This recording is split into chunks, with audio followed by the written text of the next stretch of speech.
केवल एक सरकार के अंदर बैठा हुआ कोई मंत्री ये बोल देता है, जिसको लगता है कि शायद शिक्षा भी पूरी तरह से उसने ग्रहण नहीं की है, और वो बोल देता है कि ये गंगा जल की तरह स्वच्छ है, तो क्या उसमें हम उसके आगे हमारे पास रास्ता नहीं बचता। लेकिन मौजूदा स्थिति में सरकार से कोई पूछे कि तुम्हें ज़रूरत क्या है किसानों को छेड़ने की, आप किसके लिए कानून बनाने चाह रहे हो? अगर किसान खुश नहीं है इस कानून से तो क्यों बना रहे हो कानून? आप कानून ही ख़त्म कर दीजिए। क्या जरूरत है देश में इस तरह का कानून बनाने की? 33% वोट लेकर के अगर कोई पार्टी सत्ता में आती है तो 65% वोट तो उसके विपक्ष में है, तो क्या वो 65% को आप पाकिस्तानी बना दोगे, उनको चाइना का बना दोगे, उनको कभी अफगानिस्तान पहुंचा दोगे? ये क्या हो रहा है देश के अंदर? किसानों ने सरकारें पलटी हैं, सरकार भ्रम में है। ये किसान है, ये किसी धर्म से जुड़ा हुआ नहीं है। देश का सबसे पहला जो मज़हब है हमारे देश का वो किसान है। यहाँ पर सारे धर्म सारी जातियाँ समाप्त हो जाती हैं। पहला रिश्ता सिर्फ होता है किसान। अब वो किसान पंजाब का भी हो सकता है, हरियाणा, मध्य प्रदेश, बिहार, तमिलनाडु, ये सब एक लड़ी में पिरो जाएंगे। और जब ये लड़ी बन के माला तैयार होगी तो सरकार को घेरना मुश्किल हो जाएगा, सरकार को कपड़े बचाने भारी पड़ेंगे। नमस्कार दोस्तों, मैं सोनू सिंह और आप लोग देख रहे हैं DS4। इस वक्त हम मौजूद हैं यूपी बॉर्डर पे, क्योंकि जिस तरीके से लगातार 14 से 15 दिन हो चुके हैं जो यहाँ पे किसान है वो डटे हुए हैं अपनी मांग को लेकर के। और जिस तरीके से जो केंद्रीय मंत्री का जो बयान अभी आया हुआ हाल ही में कि कहीं ना कहीं इस आंदोलन के पीछे पाकिस्तान और चीन का हाथ है, और साथ ही साथ उल जुलूल बयानों को देखते हुए जो यहाँ की जो किसान हैं वो भड़के हुए हैं। और आज हमारे साथ इन तमाम मुद्दों को देखते हुए आज हमारे साथ बातचीत करने वाले हैं असद इकबाल, जो कि सुप्रीम कोर्ट के माने जाने वकील हैं। सर, सबसे पहले आपका स्वागत है DS4 न्यूज़ में। सर, जो किसानों के लिए जो ये तमाम मुद्दे बनाए जा रहे हैं और जो केंद्रीय मंत्री के द्वारा बयान आ रहे हैं मोदी मंत्री के द्वारा, कैसे सर आप देखते हैं इसको? क्या पाकिस्तान और चीन की देख रेख में ये सब इस तरीके का आंदोलन चल रहा है? देखिए, बीजेपी का जब से बीजेपी शासन में आई है, आपने पहले पिछला ये 6 साल सेंटर में हो रहे हैं पूरे, लास्ट 2014, 19 और 19 के बाद में ये 20, इन 6 सालों में आपने देखा होगा कि इतिहास में जब से देश आज़ाद हुआ है इतना गैर जिम्मेदाराना बयान किसी सरकारों के मंत्रियों ने नहीं दिया है। ऐसा लगता है कि ये बिल्कुल बिना पढ़े लिखे और बिना सोचे समझे समाज की एक भीड़ इकट्ठी हो गई है, जिनका कोई मापदंड नहीं है, जिनकी ज़बान पे कोई लगाम नहीं है। जो देश के मुद्दे हैं, जो देश के हमारे घर के मुद्दे हैं, जो हमारे सरकारों से हमारा संबंध है, हम सरकारें चुनते हैं इसलिए, और हमारी जुडिशरी हो या एडमिनिस्ट्रेटिव जो संस्थाएं हैं वो इसलिए कंट्री को चलाती हैं, देश को, कि देश में सब कुछ ठीक ठाक चले।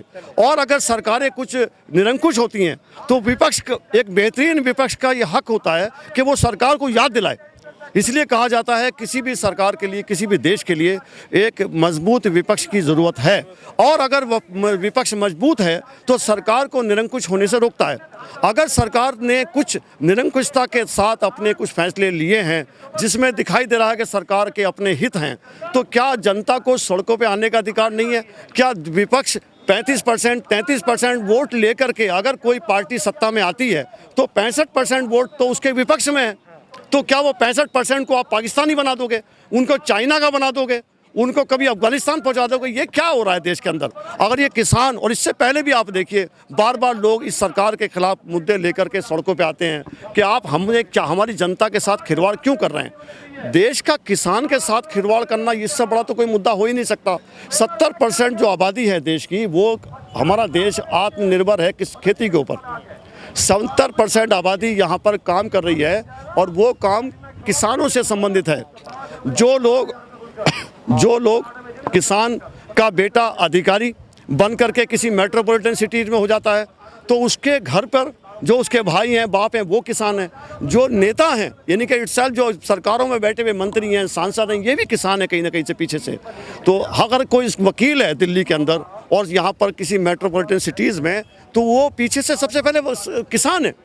तो किसान अपनी धरती को माँ मानता है। भारत ही एक ऐसा देश है जो कृषि प्रधान देश है, जहाँ पर लोग अपनी ज़मीनों को अपनी माँ मानते हैं। सर, यहाँ पे सवाल ये उठ रहा है कि तारीख पे तारीख दिया जा रहा है, और देखने को ये मिल रहा है कि लगातार 5 बार वार्तालाप हो चुके हैं, और उसके बाद भी जो ये समस्या है उसका समाधान नहीं निकल पा रहा है। और इस तरीके को देखते हुए जब किसानों ने भारत बंद का ऐलान कर दिया तो उसके बाद भी कुछ असर नहीं पड़ रहा है। कैसे आप देखते हैं इन तमाम मुद्दों को? देखिए, देश में जब से ये सरकार आई है, इसका सरकार का एक ही कहना है कि हम जो करेंगे वो फैसले में हम पीछे नहीं हटेंगे। हमारे फैसले आखिरी हैं सुप्रीम कोर्ट को भी कई मायनों में आपने देखा होगा कि सरकार के सामने झुकना पड़ता है। तो ऐसी स्थिति तो कभी इमरजेंसी में जब हम लोग सुना करते थे, पढ़ते थे कि इमरजेंसी पीरियड हुआ था कांग्रेस का, उस वक्त तो कुछ जो हालात पैदा हुए थे, ये तो बस से बदतर हालात हैं। जब केस जो देश का अन्नदाता है, किसान है, वो कह रहा है कि हमारा ज़मीन हमारे पास है, हमारा जो प्रोडक्शन है जिसे हम मार्केट में बेचते हैं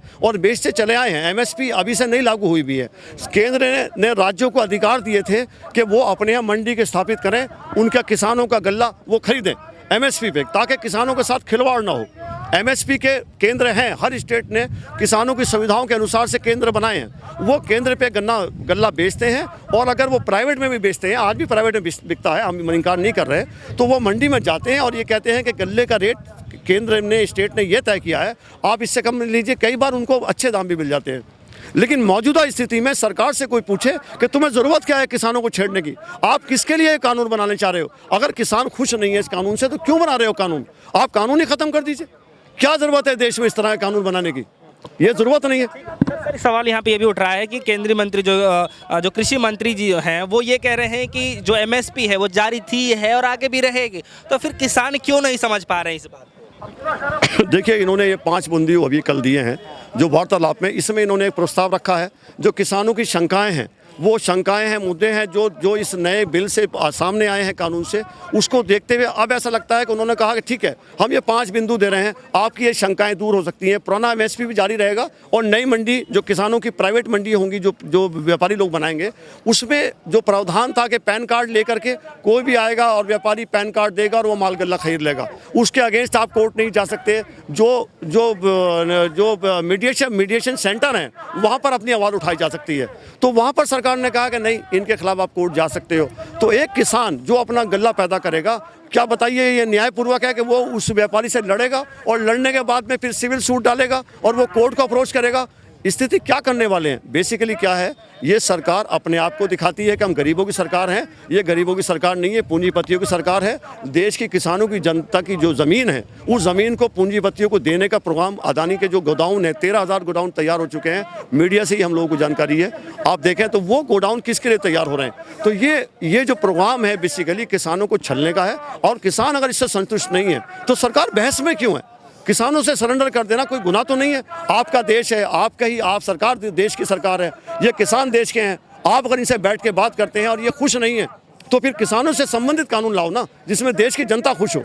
लेकिन सर, एक सवाल यहाँ पर ये उठ रहा है कि अमित शाह ने मतलब समर्थन करने के लिए बुलाया था कि कितने किसान जो इसके समर्थन में हैं, तो कैसे देखते हैं आप कि काफ़ी लोग जो हैं इस बिल का समर्थन करते हुए भी नजर आए? देखिए, हो क्या रहा है, आप देख रहे हैं सरकार को, पिछला भी रिकॉर्ड आप देख लीजिए, सरकार बैकफुट पर जाने को तैयार नहीं है। सरकार अपना इसको एक मुद्दा बना लिया है कि हम झुकेंगे नहीं। अगर हमने कोई कानून बना दिया तो बना दिया, उसके बेसिस पे वो कह रहे हैं 2-2-4, जैसे पीछे कहा था 2-2-4 नहीं है, 2-2-4-5 भी हो सकते हैं। तो यहाँ पर वो कहती है कि नहीं, हमसे समर्थन में लोग आ रहे हैं, इस बिल के समर्थन में आ रहे हैं। लेकिन बिल के समर्थन में कौन आ रहे हैं? पिछली रिपोर्ट आ चुकी है, जो लोग वहाँ गए थे वो लोग उन्हीं की पार्टी के समर्थक हैं, उन्हीं के लोग थे जिनको बुला करके ये दिखा दिया कि नहीं, ये जो सड़कों पर बैठे हैं ये वो लोग नहीं है किसान, ये तो कोई और लोग हैं। किसान तो वो थे जो हमारे पास आए हैं समर्थन के लिए। बेसिकली वो समर्थन के लिए नहीं थे, वो अपने ही लोगों को बुला करके 90% उसमें वही लोग बैठे हुए थे जो उनका प्री प्लान तरीके से वो इन्विटेशन था। जिस तरह से पहले कुछ कानून बने और उन कानून के खिलाफ जो जनता सड़कों पर उतरी, तो इन्होंने फिर निकाला कि उनके समर्थन में सड़कों पर उतरो। ये कैसा देश है? आप बहस करना चाहते हो? अगर किसानों के सच्चे हमदर्द हैं, किसानों के लिए आप कानून बनाना चाहते हो, किसानों से आप हमदर्दी है, तो किसानों की गोष्ठी में क्यों नहीं लाते? उनका वेलकम क्यों नहीं करते? देश का किसान, चाहे बिहार का हो, यूपी का हो, पंजाब का हो और या हरियाणा का हो, अगर राजस्थान का, मध्य प्रदेश का किसान आपसे बात करना चाहता है, वो कह रहा है ये मंडी सिस्टम हमें पसंद नहीं है, हमें अपना गल्ला एमएसपी पे बेचना है, सरकारी मंडियों में बेचना है, आप हमारे प्रोटेक्टर बनिए, हमारे रक्षक बनिए। हमें सरकार रक्षक चाहिए जो हमारे गल्ले की, हमारी खेती की हिफाजत कर सके, हमें वो चाहिए। हमें इनके हाथों क्यों बेचना चाहते हो प्राइवेट लोगों के? हमें क्यों तुम मंडी में एक बाजारू चीज़ बनाना चाहते हो? हमारी मेहनत की कमाई को तुमने बाजार में रख दोगे, ले आकर के वो हम बाजारू बन जाएंगे? हमारा वैल्यू, किसान कितनी मेहनत करता है, साल भर करता है, इस आशय से कि सरकार हमें प्रोटेक्ट करेगी। अगर हमारी खेत पे कोई बारिश हो जाती है, विपदा आ जाती है प्राकृतिक, तब प्रॉब्लम आएगी, सरकार हमारे साथ खड़ा होगी। और जब हम अनाज पैदा कर लेंगे तो सरकार हमें उसका एक समर्थन मूल्य देगी कि नहीं इतना पैसा तो आपको मिल ही जाएगा। लेकिन सर एक तरफ जो है वो किसान हैं, वो ये कहते हुए कह रहे हैं कि ये हमारे हित के लिए नहीं लाया गया है। जब किसान इसका विरोध कर रहा है तो इस तरीके का फिर बिल लाने का मतलब क्या होता है? और दूसरी तरफ जो है वो सरकार ये कह रही है कि इससे किसानों का बहुत भला होने वाला है। सरकार ये भी कह रही है कि बहुत सारे किसानों की ये मांग थी कि इस तरीके का बिल लाया जाए, इसलिए हमने इस तरीके का बिल लाया। तो फिर ये दोनों बातों में कैसे इसको समझाया जाए? देखिए दो तरीके होते हैं। सरकार जो अपना समर्थन कह रही है तो उसके समर्थन के लिए सरकार को प्रूव करना पड़ेगा ना। जो स्टेट के मुख्यमंत्री हैं, जो सरकारें हैं, मान लीजिए सरकार के साथ में जो बीजेपी के सांसद हैं, एमएलए हैं, उनको लेकर के क्या आप निर्णय ले लेंगे? क्या विपक्ष को साथ नहीं लेंगे? क्या संसद में आपके किसी मुद्दे पे बहस नहीं होती? क्या संसद में सिर्फ कानून सरकारों के लिए बनाए जाते हैं? जो विपक्ष के वहाँ सांसद बैठे हुए होते हैं, विधानसभा के अंदर जो विपक्ष बैठा हुआ होता है, क्या उसको लेकर नहीं आएंगे साथ आप? जो दूसरी अपोजिट पार्टीज़ के मुख्यमंत्री हैं, क्या उनसे आप कंसर्न नहीं करेंगे? देश में कोई भी सिस्टम बनाएंगे आप लागू कर देंगे। और देश में अगर दूसरी पार्टी के लोग कहते हैं कि ये गलत हो रहा है, जो देश की जनता की आवाज़ उठाना चाहते हैं, तो उनको ये कहेंगे कि ये पाकिस्तान करा रहा है, ये चीन करा रहा है। देश के लोगों को ये इल्ज़ाम लगाना ठीक है? क्या सड़कों पे आज जो किसान बैठा है और रोड जाम कर रहा है और सड़कों पे बैठा है कि अनिश्चितकालीन के लिए है, हम यहाँ पर जो कुछ करेंगे टिल द लास्ट, किसान बोल रहे हैं, तो क्या आपको वैल्यू नहीं लग रही इस किसान की? और किसान अगर भारत के अंदर 70% है, वो सड़कों पे आ गया, पूरे देश के अंदर किसान अगर बाहर निकल गया, तो क्या आपके पास संभालने की पावर है? क्या आप अपने आप को डिक्टेटरशिप के रास्ते पे नहीं चला रहे हैं? किसानों के समर्थन में अगर कानून लेके आते हो तो गोष्ठियाँ कीजिए, इन्हें समझाइए, और अगर इनकी समझ में नहीं आता हो तो ख़त्म कर दीजिए। बहस किस बात की? क्या देश के लोगों को आप कुछ ही विदेशी मानते हो? ये भी विदेशी हैं क्या? लेकिन सर आप कह रहे हैं कि अगर किसान इसके खिलाफ में है तो इस बिल को ख़त्म कर दिया जाए, लेकिन एक तरफ मोदी जी ये कहते हैं कि जो किसानों का जो बिल लाया गया है वो गंगा मैया के भली भांति बिल्कुल स्वच्छ है। जब वो बिल को स्वच्छ बता ही दिए हैं तो फिर कैसे इससे पीछे हो सकते हैं? देखिए जो बिंदु हैं, बात ये नहीं है कि जब आपने गंगा जल की तरह स्वच्छ बता दिया है और वो लिखित में है, वो तो एक कानून बना हुआ है, उसकी गाइडलाइन मौजूद है। उसकी गाइडलाइन को पढ़ने के बाद जो हमारे यहाँ कृषि विशेषज्ञ हैं, जो स्पेशलिस्ट हैं, उनके विचार आप सुन लीजिए, मीडिया में देख लीजिए। तो क्या सरकार में कोई बैठा हुआ एक मंत्री अगर कहता है गंगा जल की तरह स्वच्छ है, और बाकी जो हमारे देश के दानिश्वर लोग हैं, जो फिलोसफर हैं, जो यहाँ पर जो एग्रीकल्चरिस्ट हैं, जो उस में रिसर्च कर रहे हैं, इस फील्ड के अंदर, जो यूएस में बैठे हुए इस पर रिसर्च कर रहे हैं, हमारी यूनिवर्सिटीज़ के अंदर जो प्रोफेसर्स हैं, क्या उनकी मंशा कोई मायने नहीं रखती? क्या उनके विचार कोई मायने नहीं रखते? केवल एक सरकार के अंदर बैठा हुआ कोई मंत्री ये बोल देता है, जिसको लगता है कि शायद शिक्षा भी पूरी तरह से उसने ग्रहण नहीं की है, और वो बोल देता है कि ये गंगा जल की तरह स्वच्छ है, तो क्या उसमें हम उसके आगे हमारे पास रास्ता नहीं बचता?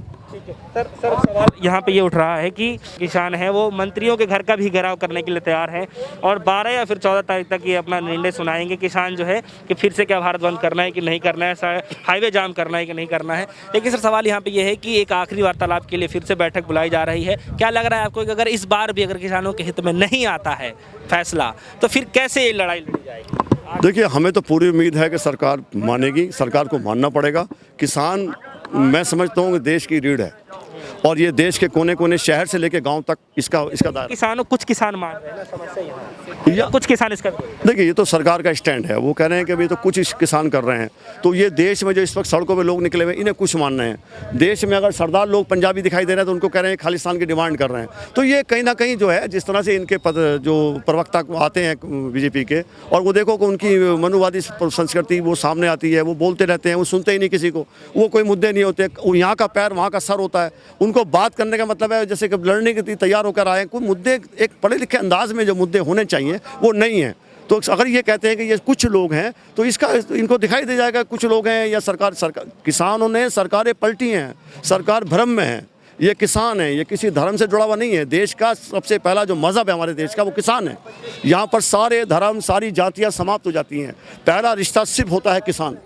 अब वो किसान पंजाब का भी हो सकता है, हरियाणा, मध्य प्रदेश, बिहार, तमिलनाडु, ये सब एक लड़ी में पिरो जाएंगे। और जब ये लड़ी बन के माला तैयार होगी तो सरकार को घेरना मुश्किल हो जाएगा, सरकार को कपड़े बचाने भारी पड़ जाएगा। क्या लगता है कि सरकार इस पर बात विचार करेगी और जो बिल लाए गए अगर किसान नहीं मानते तो वापस? मुझे पूरी उम्मीद है, हमारे पूरे लायर्स लॉबी को उम्मीद है, जुडिशरी भी इसमें विचार करेगी। आगे वाले भविष्य में अगर कुछ नहीं होता है, हमें पूरी उम्मीद है कि सरकार को किसानों के आंदोलन के आगे झुकना पड़ेगा, किसानों की डिमांड को मानना पड़ेगा और इस कानून को समाप्त करना पड़ेगा। धन्यवाद।